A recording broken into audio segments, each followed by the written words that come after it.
Olá! Em novembro, os brasileiros começaram a ser informados sobre um novo sistema de pagamentos, o Pix. O nome com ares tecnológicos indica o rumo que o Banco Central quer dar às transações financeiras no país daqui para frente. Apresentado como produto gratuito, o Pix teve larga aceitação entre os bancos e boa adesão entre os usuários do sistema, quem tem conta bancária. Neste Agenda Econômica, eu converso com Breno Lobo, do Departamento de Competição e Estrutura do Mercado Financeiro do Banco Central. Breno, muito obrigada pela sua presença, muito bem-vindo ao Agenda Econômica. Agradeço o convite, Antônio. Breno, em junho de 2019, o Banco Central criou esse departamento de competição e de estrutura do mercado financeiro, que é esse departamento que você integra, do qual você faz parte. E o Pix é a primeira novidade dessa linha de atuação. É por aí que o Banco Central quer ir? É por aí que o Banco Central pretende implementar a concorrência no Brasil? Exatamente. O sistema financeiro brasileiro ainda é relativamente concentrado e a gente vem enxergando um fenômeno nos últimos anos, em meados do início da década, 2010, 2011, de aumento e surgimento das fintechs, das instituições de pagamento, que são instituições diferentes das instituições financeiras tradicionais, bem focadas na oferta de serviços de pagamento para a população. Em 2013, houve uma nova lei, né, a Lei 12.865, aprovada pelo nosso Congresso, que deu um mandato legal para o Banco Central regular e supervisionar essas instituições de pagamento e arranjos de pagamento. Então, a gente iniciou aí com a entrada dessas instituições no sistema financeiro a perceber que elas tinham um potencial muito grande de trazer competição para as instituições tradicionais que já operavam, né, no sistema financeiro nacional. Então, a partir daí, a partir dessa entrada de novos atores, o Banco Central sentiu a necessidade de também focar ações específicas para contribuir e incentivar o aumento da competição no sistema financeiro e muitas vezes por meio dos sistemas de pagamento, né, nesses serviços de pagamento. E aí o Pix se constitui como uma dessas ações, né, que já foi lançada. Também dá para citar algumas outras ações, como o Open Bank, por exemplo, que já tem o seu calendário aí de implementação. O sandbox regulatório, que é outro ponto que a gente acabou de normatizar recentemente, né, para incentivar também a entrada de novos atores em outros serviços, além dos serviços de pagamento. Então, o Banco Central tem toda uma agenda microeconômica baseada na competição, né? Essa agenda microeconômica, a ABC Hash, ela tem 4 pilares. A competição é um desses pilares. E aí, dentro desse pilar de competição, a gente tem essas principais agendas, né? Do Pix, do Open Bank e do Sandbox regulatório, por exemplo. Breno, essa entrada das fintechs competindo com os bancos, você acha que ela fez com que os bancos aderissem mais rápido a esse novo processo do Pix? E que tipo de ganho tem efetivamente o cidadão que tem conta bancária, conta em alguma instituição financeira? Sim, de fato, né, o aparecimento dessas fintechs, elas trouxeram a competição para o mercado e as instituições tradicionais tiveram que reagir. E como essas instituições elas nascem já no mundo digital, elas já têm toda uma estrutura tecnológica apropriada, propícia para incentivar o uso das novas tecnologias, muito baseadas aí nos smartphones, né? que acabaram se tornando já uma realidade para toda a população brasileira, inclusive quando a gente fala nas camadas de renda mais baixa da população, ela já tem acesso a smartphones, já tem acesso à internet. Então, acaba que a entrada desses novos agentes, estimulando a competição, os bancos tradicionais também têm que se digitalizar para poder, né, competir em igualdade de condições com essas novas instituições que estão chegando. E isso é benéfico, é bom para todo o sistema financeiro, aumenta a possibilidade de contas por parte da população brasileira, né? Antigamente, há poucos anos atrás, você tinha poucas opções de onde abrir contas, você tinha os bancos tradicionais, uma outra cooperativa que existia no nicho, e nos últimos anos a gente vê aí uma grande quantidade de fintechs, de carteiras digitais chegando, que dá opção, né, para pessoas que querem usar mais serviços de pagamento, abrirem contas de pagamento, né, para fazer os seus pagamentos, fazer seus recebimentos, sem a necessidade de você ter que abrir uma conta corrente tradicional, uma conta bancária, uma conta de poupança. Então, essa criação desse tipo de conta de pagamento, ela também incentivou muito e vem incentivando cada vez mais esse processo competitivo no sistema financeiro. Bom, tem facilitado, o surgimento das fintechs tem facilitado a vida do usuário nesse sentido. É mais fácil ele abrir uma conta.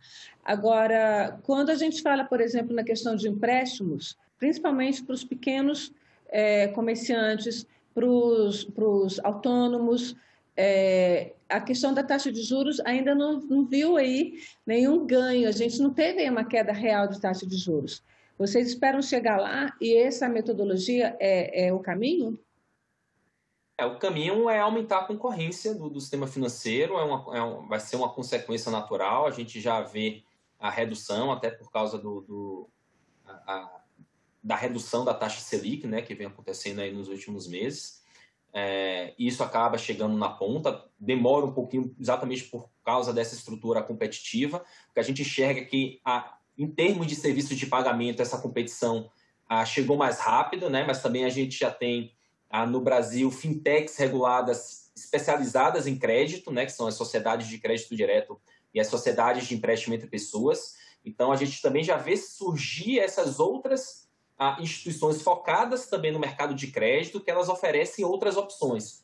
Então, às vezes, também você já tem uma estrutura concorrencial melhor do que você já tinha, e cabe também à população tentar procurar essas outras instituições que estão entrando agora no mercado, né? Para fugir um pouquinho das instituições tradicionais, pesquisar um pouco mais e ir atrás de outras instituições que já estão oferecendo outras modalidades de crédito a taxas de juros mais baixas. Agora, os bancões tradicionais pesados, eles estão agindo no sentido até de comprar, né? de abocanhar aí essas fintechs, as que estão tendo maior sucesso, as que estão tendo um melhor desenvolvimento. Isso não vai fazer o processo inverso em lugar de melhorar o seu serviço para serem mais competitivos, abocanhar os que estão aparecendo como concorrentes, isso não vai ser um problema? O Banco Central pretende agir de alguma forma nesse sentido?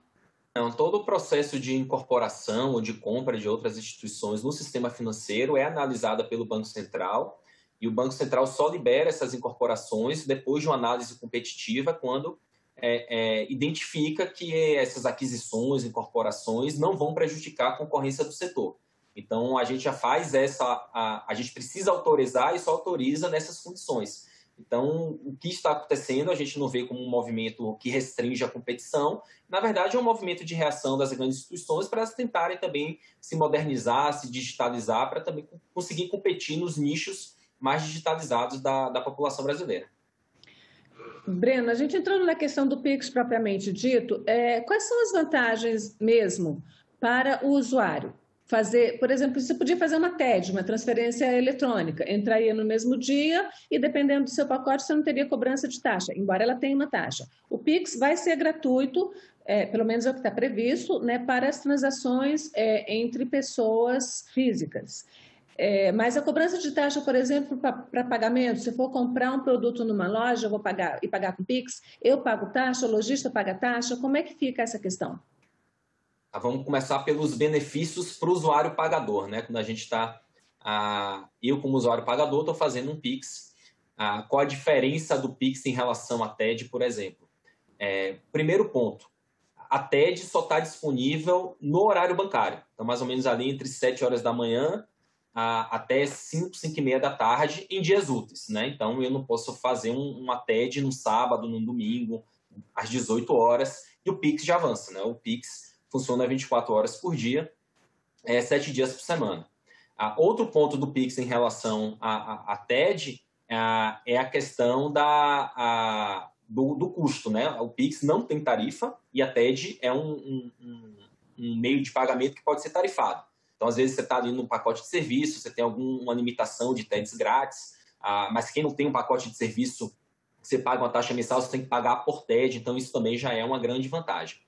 A terceira vantagem é a notificação de que o Pix foi de fato realizado. Então, quando você recebe a notificação a cada Pix que o pagador faz, Você recebe uma notificação no seu aplicativo dizendo que aquele Pix foi realizado com sucesso e aquilo ali já indica que o recebedor já teve os recursos creditados em sua conta. Então, também é uma vantagem, né? A TED, apesar de ser no mesmo dia, ela pode durar até 1h30 para ser liquidada.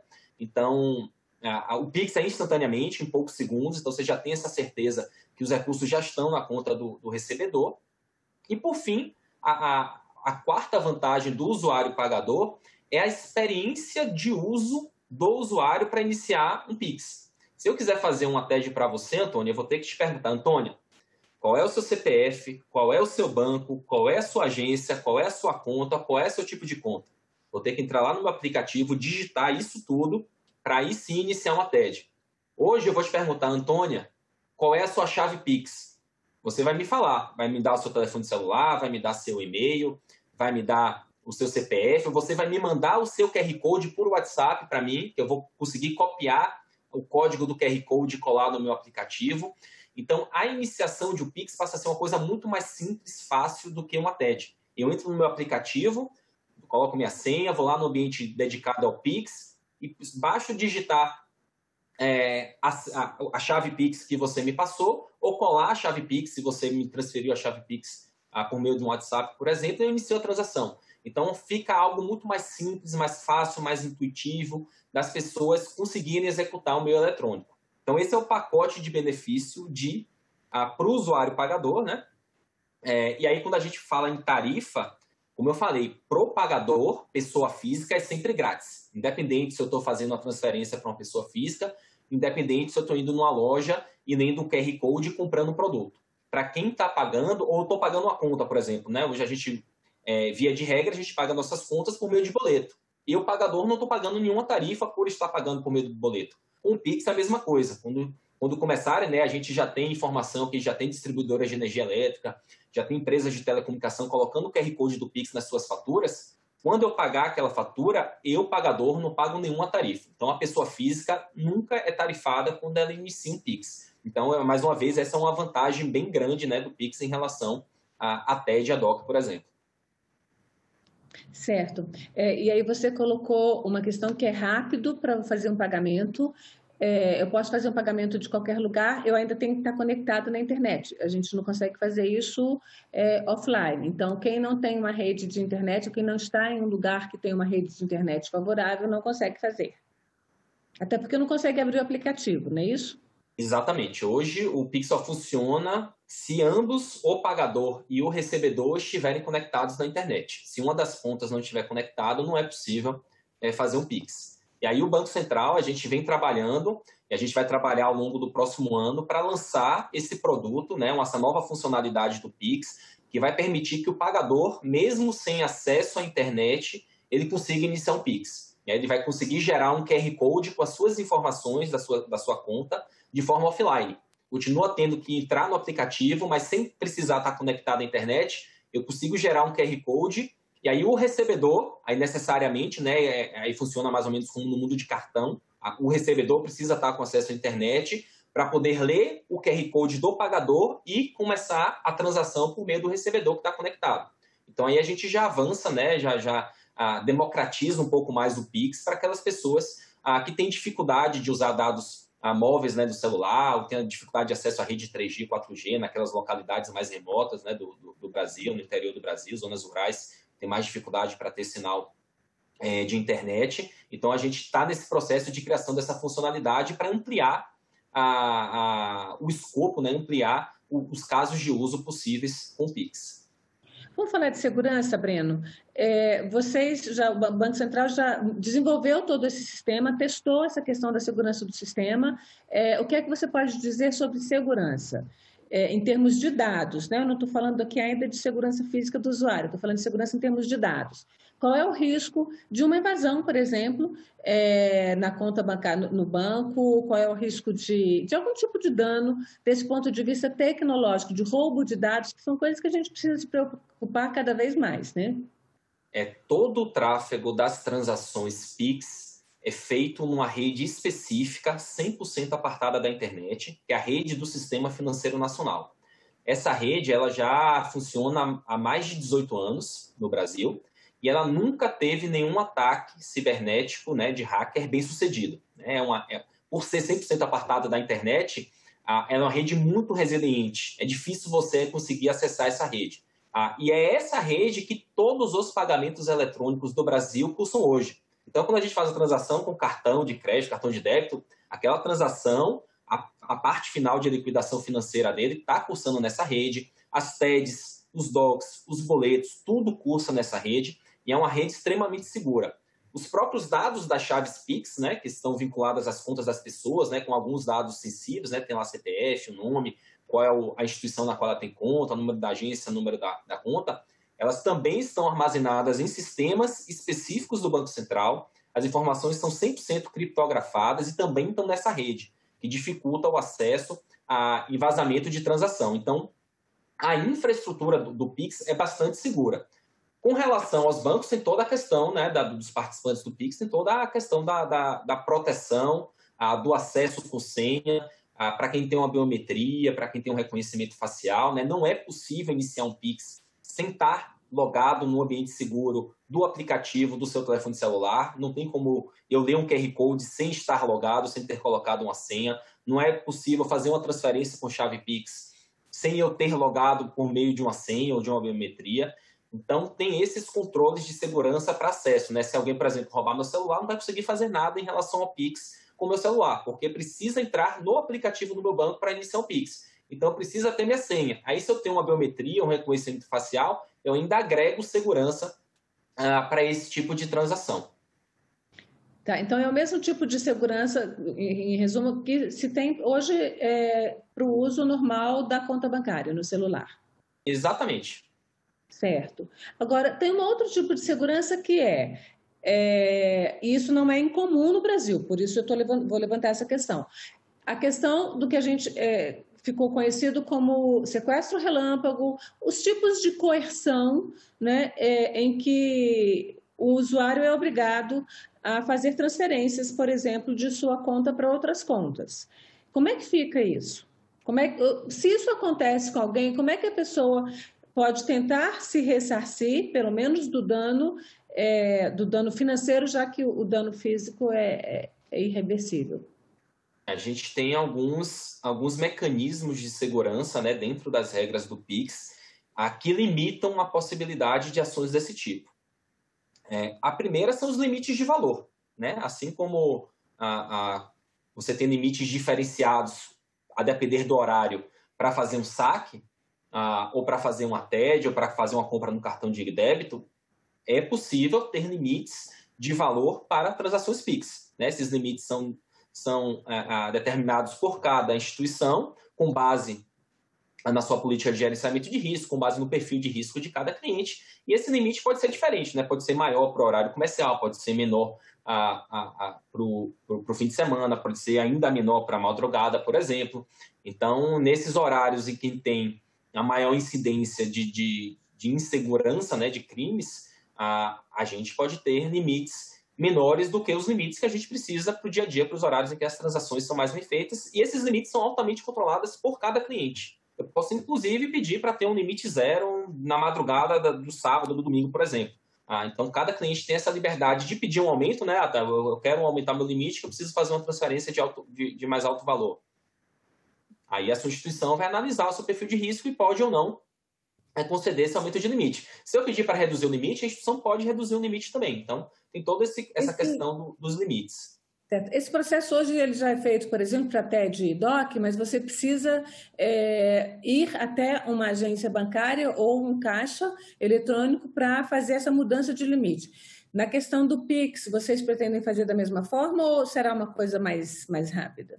A ideia é fazer uma coisa mais ágil e rápida por meio do próprio aplicativo do celular, né? No ambiente Pix, a gente deve colocar lá um espaço apropriado para essas requisições de aumento e de redução de limite, para facilitar também a vida dos cidadãos, né? Melhorar a experiência. Aí, além dos limites, ainda tem uma coisa interessante no Pix, é que o Pix, as pessoas, né, a principal característica do Pix é a velocidade das transferências, né, que assim não. 99% dos Pix têm que ser liquidados em até 10 segundos. E aí isso pode assustar um pouco as pessoas, né, por conta desse crime. Então, o que a gente vem falando é todos os participantes do Pix, eles têm motores de risco para quando a transação é iniciada. Qualquer transação fora do perfil do cliente, ela não precisa ser liquidada em até 10 segundos. Os participantes do Pix têm o direito de fazer uma análise mais robusta de uma transação que tem um perfil diferente de uma transação usual da pessoa. Então, se eu estiver fazendo, por exemplo, a transação, sei lá, de R$1.000 num sábado de madrugada, essa transação não vai passar em 10 segundos. Porque eu, Breno, eu nunca fiz uma transação de R$1.000 numa madrugada de um sábado. Está totalmente fora do meu perfil. Isso não passa. Ela vai cair no antifraude da minha instituição, ela vai analisar, vai tentar identificar quem é o recebedor. É uma loja de comércio eletrônico, eu estou comprando uma geladeira. Pode ser que seja uma transação, né, boa, mas não é para uma pessoa. Breno nunca transferiu um recurso para aquela pessoa, então tem uma alta probabilidade daquilo ser uma fraude ou de aquilo ser algum golpe. Então ele vai ter o direito de ter 60 minutos adicionais para fazer uma análise robusta, tentar entrar em contato comigo, como acontece no mundo de cartão de crédito, por exemplo. Quando a gente faz alguma compra que está fora do padrão, a operadora liga para a gente, tenta entender, foi você mesmo que fez essa compra, é fraude, não é? O Pix tem a mesma estrutura. Então, tem essa camada adicional de segurança também no Pix. E aí, no final do dia, se todos esses mecanismos falharem, a transação do Pix é 100% rastreável. Né? É uma transação de uma conta para outra conta. Então, o golpista precisa ter uma conta para receber Pix. Por isso que eles normalmente vão para o ATM para sacar recursos, porque o dinheiro é não rastreável. O Pix é 100% rastreável. Então, ele abriu a conta em algum lugar, ele apresentou algum documento. Então, se uma pessoa tiver algum crime, ela vai ter que abrir um boletim de ocorrência, vai ter que dar as informações para os agentes policiais, e o Banco Central tem todo o rastreamento dessa transação, aonde ela cursou, quando ela cursou, quem mandou para quem é o titular daquela conta, e os agentes policiais vão conseguir chegar na pessoa, né, que aplicou o golpe ou aplicou algum crime para poder tentar recuperar o valor para a pessoa de direito. Você falou em golpe, crime, o fato de se ter muitas chaves de Pix, cada usuário pode ter até 5 chaves de Pix em cada instituição bancária, não facilita, por exemplo, a lavagem de dinheiro? Não dificulta esse rastreamento? Você está dizendo que não. Só para deixar bem clara essa questão. Não, porque a gente tem toda a informação da origem e do destino do pagamento. Né? Então, o CPF ou CNPJ do pagador, a gente tem. O CPF ou CNPJ do recebedor, a gente tem. Quais são as instituições que estão trafegando esses recursos, a gente tem. Então, a gente tem todas as informações da transação, estão dentro do Banco Central e a gente pode usar para controlar, né, e para a lavagem de dinheiro, financiamento ao terrorismo, de forma bastante segura e simples. Né? Breno, o que a gente pode esperar realmente, efetivamente, do Banco Central? Que tipo de ação a gente pode esperar, até a partir dessa decisão dessa diretoria da qual você faz parte, que a gente, de fato, amplie a competição bancária no Brasil, de forma que isso reduza os juros para todos os brasileiros, mas especialmente para os pequenos comerciantes, para o usuário que precisa, para o cidadão que precisa de um pequeno empréstimo, e que entre mais dinheiro no mercado, porque o que a gente está vendo é que o governo, de certa forma, com esses programas da pandemia, liberou muito dinheiro para os bancos, mas esse dinheiro não está chegando na mão do usuário. É um processo relativamente lento, né? Que é um processo mais estrutural. Então, o Pix faz parte desse processo, o Open Bank. Então, por exemplo, o Pix, os estabelecimentos comerciais, os microempresários que precisam aceitar um cartão para receber um pagamento, um pagamento eletrônico, né? O pagamento com cartão de débito, por exemplo, ele demora 2 dias, em média, para o estabelecimento comercial receber aqueles recursos. O cartão de crédito demora, em média, 28 dias para o estabelecimento comercial receber aqueles recursos.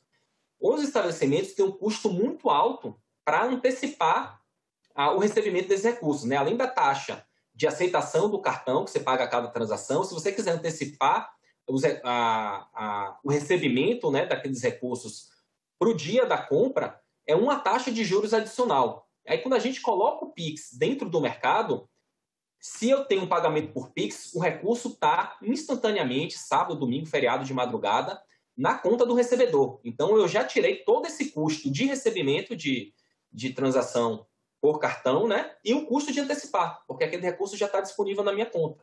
Então, são pequenas coisas que a gente vai introduzindo aos poucos no sistema financeiro que vão, aos poucos, diminuindo esses custos associados aos juros, né? Que ainda são muito elevados no Brasil.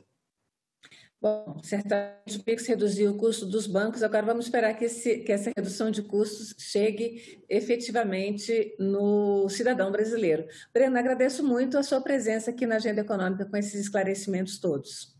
Eu que agradeço, Antônio. Bom, e agradeço também a você, telespectador, que nos acompanhou até aqui. Se quiser rever essa agenda, mandar para alguém, a gente já está nas redes sociais, já está na internet. Estamos no site do Senado, senado.leg.br/TV. Estamos no canal da TV Senado no YouTube, youtube.com/TV Senado. Se quiser falar com a Agenda Econômica, o nosso e-mail é agendaeconomica@senado.leg.br e estamos nas redes sociais do Senado também. Muito obrigada e até a próxima agenda.